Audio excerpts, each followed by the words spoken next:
Welcome to A Celtic State of Mind. I'm Paul John Dykes, and today on the Axon Bulletin, I am glad to be joined by Jim Simonetti. Jim, welcome back. Thanks for having us, Paul. It's an absolute pleasure, as always. And there's plenty to talk about in the world of Celtic. I think everybody has been engrossed in the Bolin goalie affair, but there's some positive news. Thankfully, some positive news today. And Albian Ajeti has flown into Glasgow for signing talks. We're looking at a £5 million permanent signing. Something positive to brighten up the week, Jim. Absolutely. So Ajeti's jetted in. He's jetted in. Ajeti's jetted in.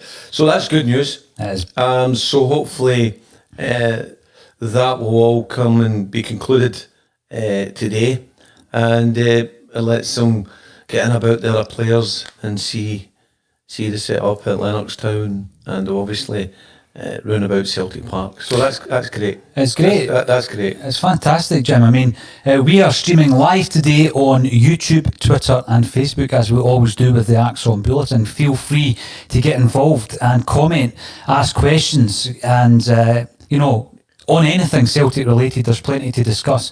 Albian Ajeti jets in just as Bayo completes his signing for Toulouse. Now that's on loan with an option to buy.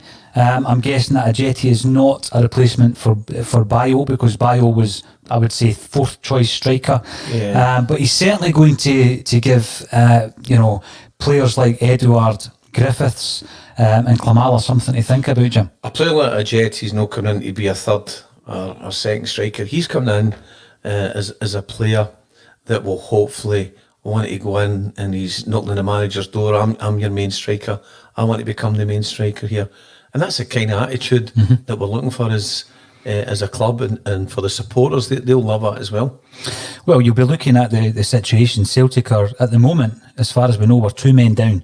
And it's not through bad form, it's not through injury, it's through everything that's happened over the last few weeks, Jim. One of those players is a striker in Lee Griffiths, who for me was the second choice striker. And if you were playing with a 2 up front, he'd be the guy to partner Edouard. Yeah. We're now sitting in a situation where it looks as though Griffiths is third choice before Ajeti even comes in, and it looks as though Ajeti would be the second choice. Or if Neil Lennon starts playing 2 up front again, he's going to partner Edouard, you would think. Absolutely. And the transfer fee, the transfers haven't finished yet, Paul. I think Celtic will now be really looking in the marketplace to see who they can bring in. Okay, due to yesterday's announcement, the Bolin will not be playing until we play the European game.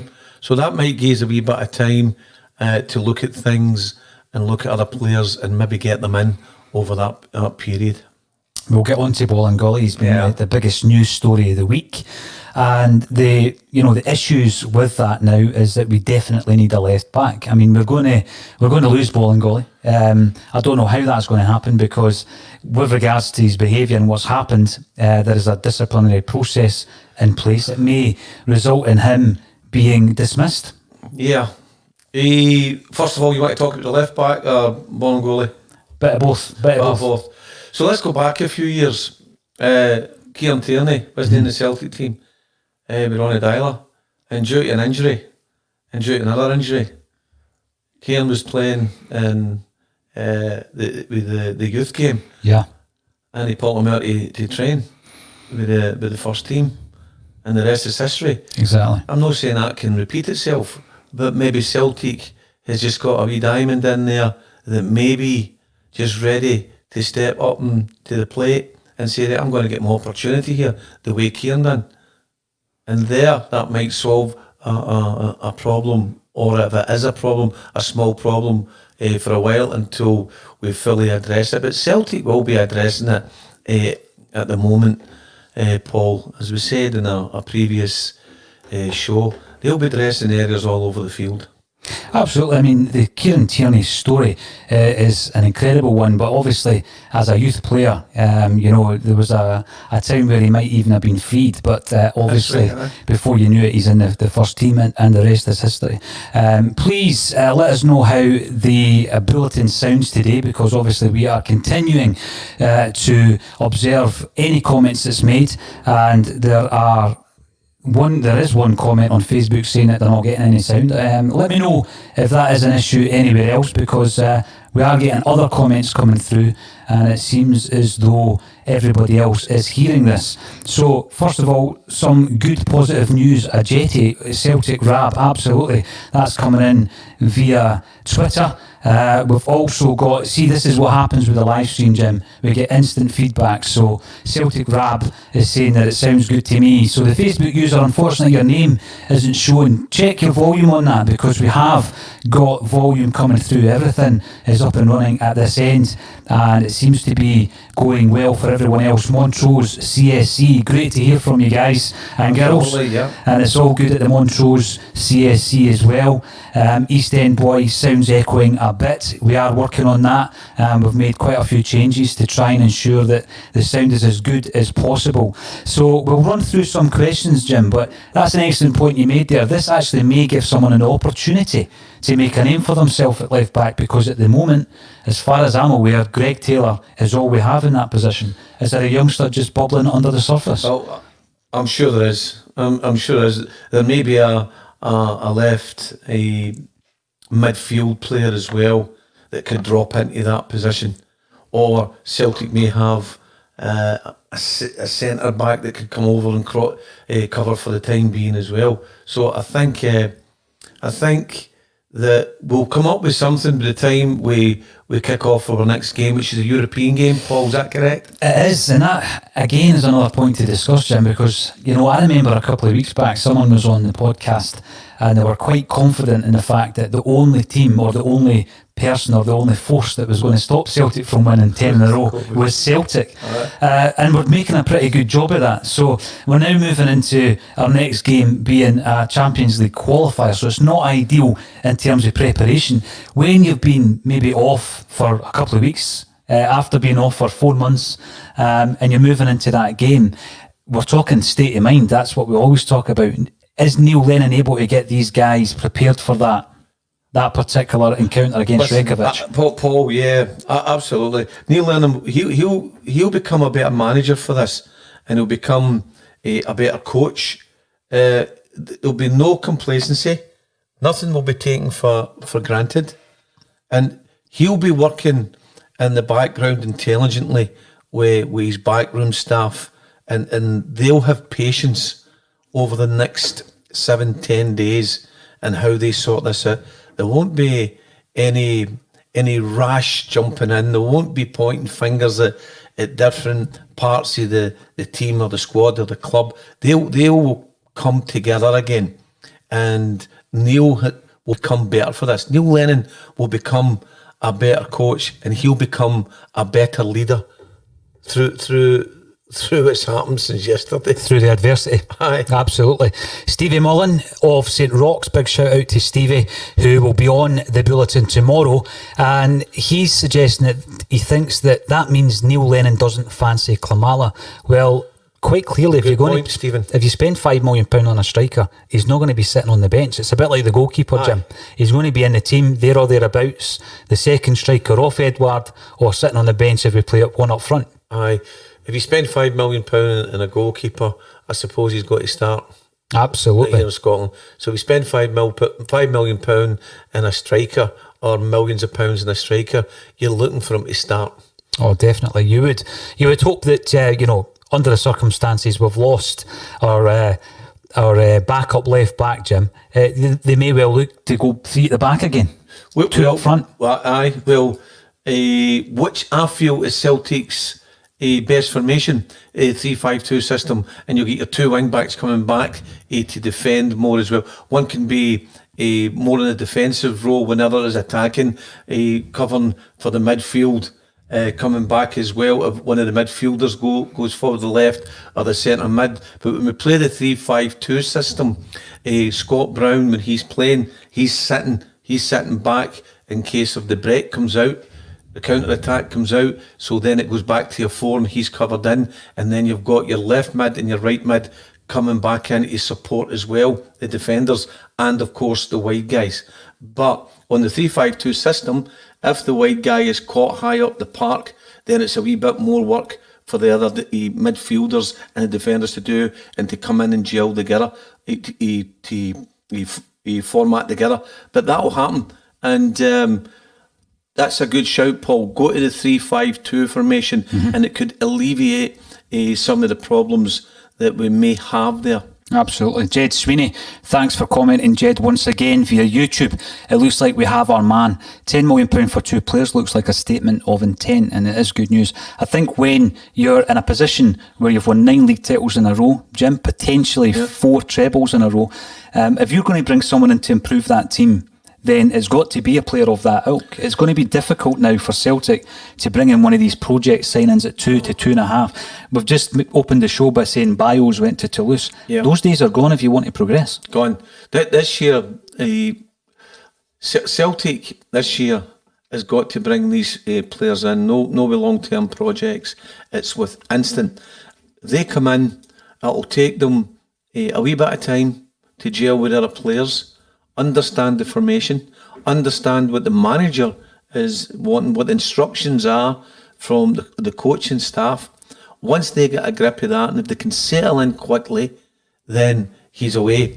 Now, one of the ways for a new player to settle in quickly is the captain and the other players bringing him into the fold, welcoming him, making him feel welcome, and helping him on the park and off the park to settle.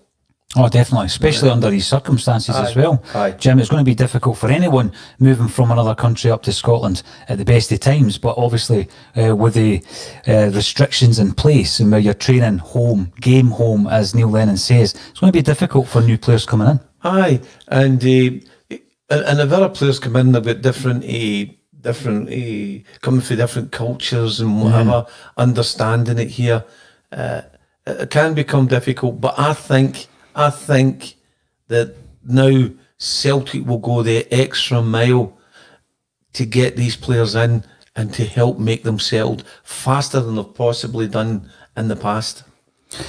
Now, Jim, it's excellent when the comments come in from the audience. I mean, the Axon Bulletin is a fairly new thing for us the last couple of weeks, and we appreciate all the support that people are giving us on YouTube, Twitter and Facebook. Declan McConville via YouTube, welcome to the show. Declan, do you think the Tony deal is now dead in the water? I think if you do sign a £5 million player in Ajeti, if you were still interested in Tony, it means either Griffiths or Edward is on the way out. And to be honest with you, I'd rather keep those two than bring in another striker. Yep, but if somebody wants to leave, we've discussed before, Paul, we can't deal in indecisiveness. If you want to leave this season, then it's got to go. You don't want any interruptions. You don't want anything interfering with the plans with Celtic's formation and how they want to attack, how they want to defend, how you want your strikers attacking, how you want your strikers to defend, how you're looking for your midfielders to attack and your midfielders to defend, and your defenders attacking. With too much disruption in there, it may be no gel. So if somebody like Edward wants to leave, and obviously Aston Villa is looking at him at the moment, and there's talks that they're about to make a £40 million bid for him. So if that's the case and he's got to go, then what Neil Lennon and the backroom staff is doing is looking at these players to cover right away, hit the ground running. Yeah. Absolutely. And again, Mikey Posters commenting via Twitter, is Klimala good enough? It's a good question, Mikey, because I don't think anyone has seen a great deal of this young man. I think everyone was impressed with Klimala's work rate during the lockdown. He's come back looking really fit. Yeah. But, on Sunday, I've got to admit, when he came on, I thought to myself, is he a game changer? This is a big thing. And again, it's easy for me with hindsight to say, I know that Lee Griffiths is a game changer. Is Klimala a game changer? He scored a couple of goals in games where, you know, we didn't need a goal as such. Pre-season friendly, 5-1 v Hamilton. Could he come on when the chips are down and you need a goal? That's the question. But the only way that we're going to find out if he's good enough is getting time on the park. Now, if you go back to Sunday, the game there, who would have made a difference? Who would have made an impact as a substitute? Would Griffiths have made an impact? Would Mikey Johnson have made an impact? Would you have been more comfortable with them on the bench?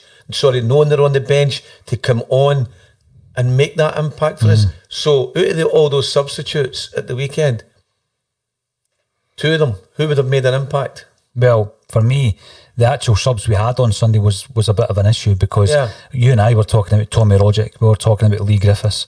The other one you mentioned, obviously, Mikey Johnson coming back from injury. These are the types of players that we needed something individual, something creative. And Tom Rogic gave us that in the past. He certainly has. Hey, Paul, he's gave us it. So there you look at it, if they 3 would have been on the bench, at least it's showing a wee bit of confidence and saying, well, we know if they 3 come on, there's a game changer and the impact that they could make. But unfortunately, they weren't there. The questions are coming in from Jez. This is a good point, Jim, and it goes on to one of the points you made there with regards to a massive bid coming in for Eduard. My only fear would be, is this plan B? Are we bringing in a £5 million striker because there is a bid on the horizon? It's a big fear. It's a backup plan. It's a backup plan. We can't be left with not having anything in this season, Paul. We've got to have a backup plan to everything that we do.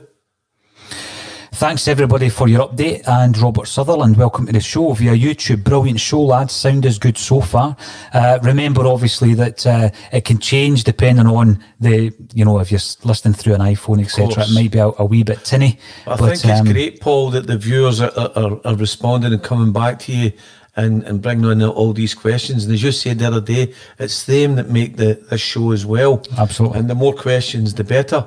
Can I just put a wee message out here? The Italian Celtic supporters have informed us of the passing of Jim McGinn, who was a founding member of the New York Celtic Supporters Clubs.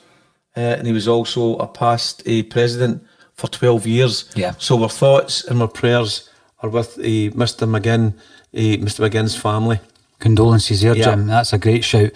Stevie Mullen. Stevie talks a lot of sense, Jim, I've got to say, when he's talking about the game. Stevie from St Roch's. And his point is, if we bought 2 left backs, which we have done in Bolingoli and Taylor since, over the last couple of years, then as a club, it doesn't look as though we do have a gem coming through. Because if you had that confidence, I know that Brendan Rodgers moved Calvin Miller back to left back, didn't he? That's right, aye. Didn't work out for the young lad, and he's now freed. But, if we had that gem, as Stevie says, perhaps we wouldn't have spent these millions on the 2 left backs we currently have. Aye, well, Stevie's a good point. Stevie's a good football guy as well, and he does great with St Roch's. That's a wee punt in there for St Roch's as well, and he's right. But we're getting those left backs in again. We're not leaving anything to chance, but I do hope that some of the younger players, when I say younger players, I'm talking in their 18, 19, and they see there's an opportunity here. I'm going to go in there and I'm going to do that extra bit to see if I can get into that team. If Kieran Tierney can go and do it, let's have the attitude for the younger Celtic team for them to go and do it.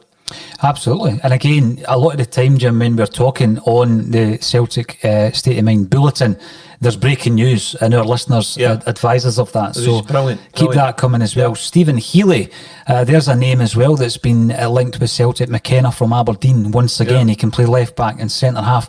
I think the price that Aberdeen were expecting for McKenna was far too high. But again, it's one of these names that seems to always be hanging about Celtic when the transfer rumours start, Jim. Jonathan Davidson via YouTube, thanks for getting involved, Jonathan. We're relying on youngsters and people we've never heard of for 10 and the Champions League. Can't see it's not.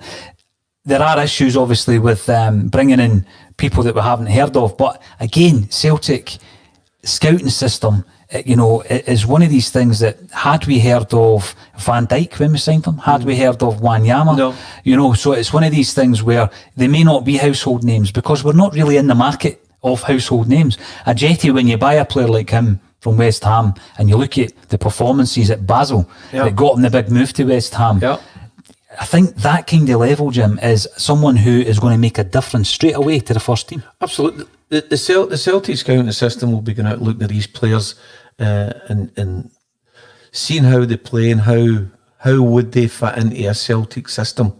Are they as good as what they've got? I don't really believe in that saying. Bring a player in and let them become better than what you've got. But if you go back to Henrik Larsson, wasn't he a household name? No. George Cadetti wasn't he a household name? Larsson done all right. Larsson done not too bad for us. Yeah. So, and Lubo, of course. Lubo was a big one. But except Zinedine Zidane in an interview said he's one of the best players that he's ever played with. Correct. But we hadn't really heard of him. So, although we have not heard of him, there's players out there that could come in and make a name for themselves that Celtic supporters will remember because he's part of the 10 in a row once we achieve it. Well, this is the thing, Jim. We might look back on this situation. And we had a discussion yesterday about Neil Lennon, and you've already spoken about how in adversity, Neil Lennon, sometimes some people work better in adversity. Absolutely. Is Neil Lennon one of those managers when the chips are down? Yes. He's already proved it when he came in after Brendan Rodgers departed. And when you look at, other than the Ross County result at Hampden, when he first came in, he really galvanised the side when he had to, after Tony Mowbray's departure. Absolutely.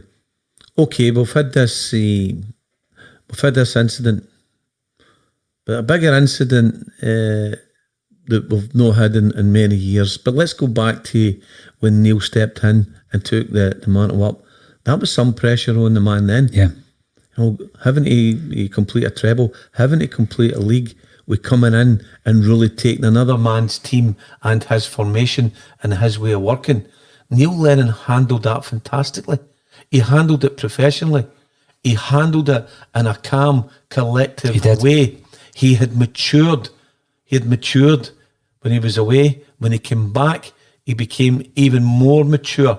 And after this, Neil Lennon will become mature again and wiser. He'll be patient and he'll be decisive in his decisions and how he wants to go forward with us. The comments continue to fly in, Jim, which is fantastic. We've got one from Kevin Graham, who obviously the regular listeners will realise is a contributor to A Celtic State of Mind regularly. Kevin states this clamour for the 3-5-2, the coaching staff saw it as a temporary measure, as they thought they didn't have the wing backs to play it. We still have the same personnel and therefore the same weaknesses. But some others who are coming in are thinking that the signing of Ajeti, thanks to East End Boy 8 via Twitter, will hopefully allow us to go back to the 3-5-2. So we've got for and against arguments for the 3-5-2 formation, Jim. But the 3-5-2 formation and attacking formation is one of the best. And it's one of the best in a defensive situation as well, providing everybody works together. If one person he fails to do their job in it won't work the way it should. 3-5-2 attacking, coming into a defensive situation becomes a 4-4-2, or it can become a 4-5-1.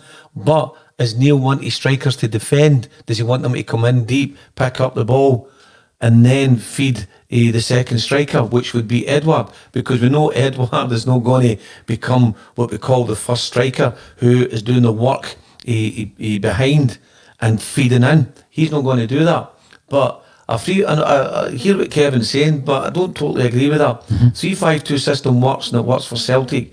After all, we're Glasgow Celtic. We're a free-flowing attacking football team. We're a free-flowing attacking football club. Attack, and defend when you've got to defend. I think we've got the players to adapt, Jim. I This think is the that, thing, we right. can adapt between the two.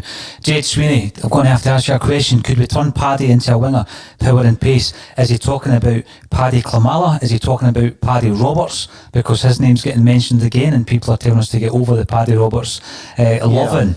Kevin Graham, thanks for your comment via YouTube, Kevin. What do you think? This is the Tony money being spent and Griffiths gets a reprieve? Perhaps. I mean, obviously, the Griffiths situation is if he is fit and he's not being disciplined for any breaches, then he is at the moment the second choice as far as I'm concerned. Aye. Second choice. Ajeti comes in, we've got a strong 3 strikers at our disposal. I would like Ajeti to be the second because I think he could make a name for himself. I like Lee Griffiths, but do you know what I think, Paul? That we've dealt over the last since the game in Sunday to yesterday, we've dealt in the negatives. Yes. Negativity. And that brings negativity back to us.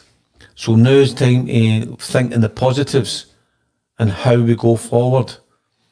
Maybe Lee Griffiths isn't a player to go forward with for the rest of the season because what he's done there regarding the self-isolation. So let's look at players who are going to make an impact and be positive for us.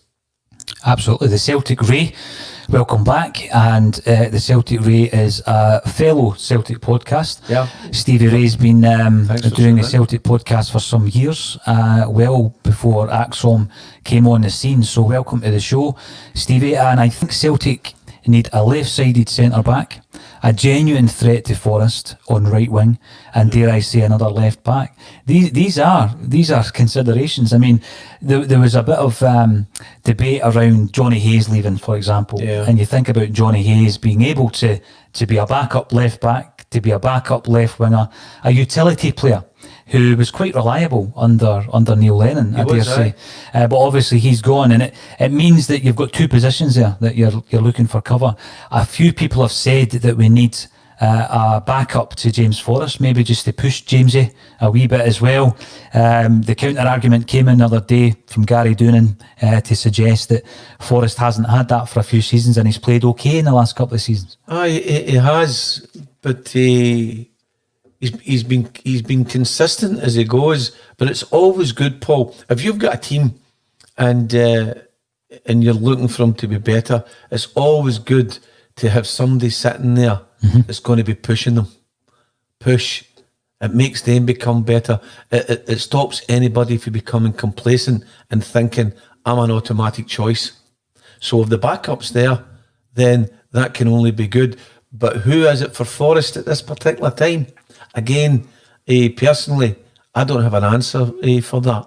But I think there possibly will be looking at a backup for that position as well. And again, if you are playing 3 at the back, then your competition becomes Frimpong, because then that he's looking at playing further out wide right, Jim. Yeah. A lot of people have looked and commented on Frimpong's defensive capabilities against his attacking play. So he, I think, could fit in on the right hand side. Frimpong, on a personal basis, I would like to see him further up the park.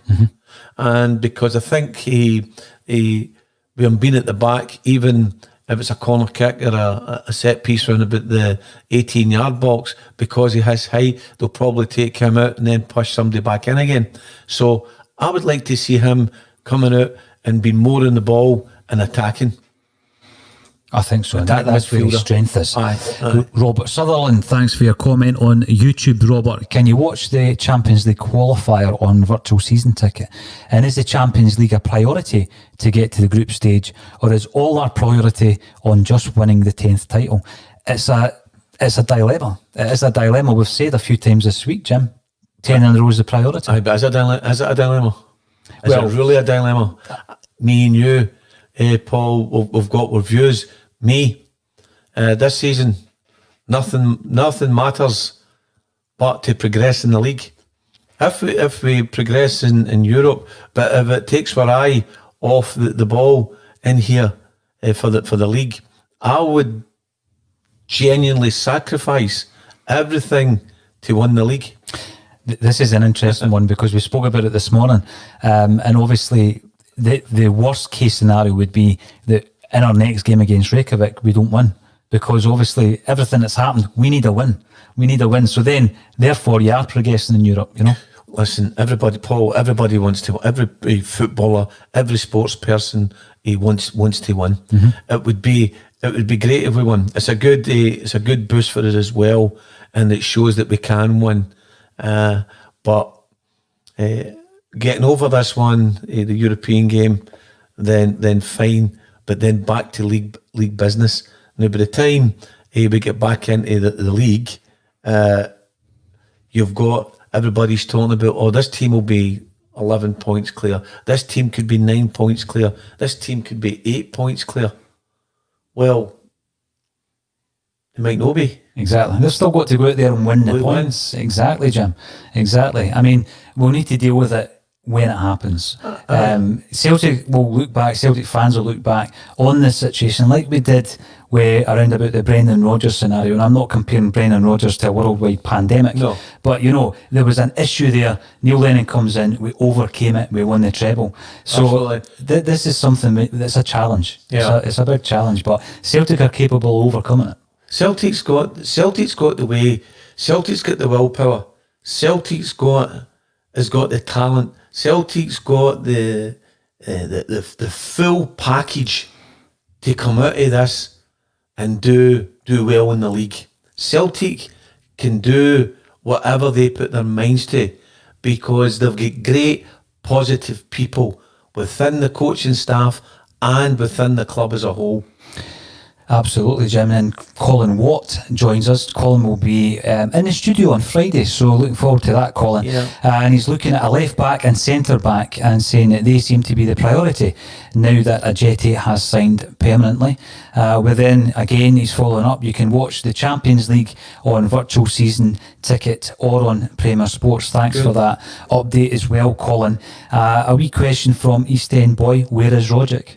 I mean, for a guy who is so influential when he's on his game, to be nowhere to be seen, it would be good to see Rogic back in amongst the squad the next time that we're playing there, Jim. Yeah, when when we had the initial discussion a couple of weeks back, Paul, when we looked at the squad, we actually said together that we'd like to see Rogic in that squad and become a more influential player as the season went on. But he's not been in the fold first two games. He's not been in the fold. We're getting mentions where he is and what he's doing. So obviously the player must have an injury in there, and they're just being patient with him and getting him ready to be able to step up to the plate when the time's right. So hopefully Rogic comes in for when we kick back off again. Oh, definitely. There's an interesting point coming in here as well from Jez. The problem, thanks for your comment, Jez. The problem is winning the 10 doesn't make us the same money. He is right. And obviously when it comes to Peter Lawwell and co, they will be always looking to progress in the Champions League, Jim. Celtic is a PLC company. They want to make money. But that money is not going to be as important as winning the 10 in a row in 10 years' time, in 15 years' time, in 20 years' time. The league has got to be the priority. The league must be the priority. And if it means along the way that your income source has got to come from later on by selling players on, we do that and then we build again. Now, that's only my opinion. Some people out there may say, I don't agree with that. Really don't agree. But in my mindset, I'm focused, and I would love Celtic to focus on the 10 leagues That's our priority. Absolutely it is. I think the way that Neil Lennon is built, he'll be wanting to do well in every competition that we're involved in as well, Jim. Brilliant questions, brilliant comments coming in. Keep them coming. We will be wrapping up very shortly today's Celtic State of Mind bulletin. So please remember to follow us. Follow us on Twitter, join our group on Facebook, and subscribe free of charge to our podcast on Spreaker or on any app, any podcast app, including the Acast app and iTunes, etc. And subscribe to us also on YouTube, because we do go live on a daily basis. If you want to get involved, DM me as well, and let me know how you wish to get involved. Gary Weir, if we want to sign players of a decent calibre, Champions League is where we need to be. It's a good point, because on the one hand, we want to bring in the ready-made player, which Ajeti undoubtedly is. We don't want a project player. You spend that a bit more, but in order to spend that money, you need to be in the Champions League, and in order to do well in the Champions League, you need that calibre of player. We're not disagreeing with that. Of course we want to be in the Champions League every year, but what we're saying, Paul, is that our focus is on the league. If we do well there, we do well. If we don't let anything sidetrack us. It's the league. I think the great Bill Shankly once said, that's your bread and butter, the league title, and it's not changed all these years later. Ladies and gentlemen, thanks for joining us on our daily bulletin, which goes out live on Twitter, Facebook and YouTube. All that's left for me to say is to Jim Simonetti, thanks for joining me on A Celtic State of Mind.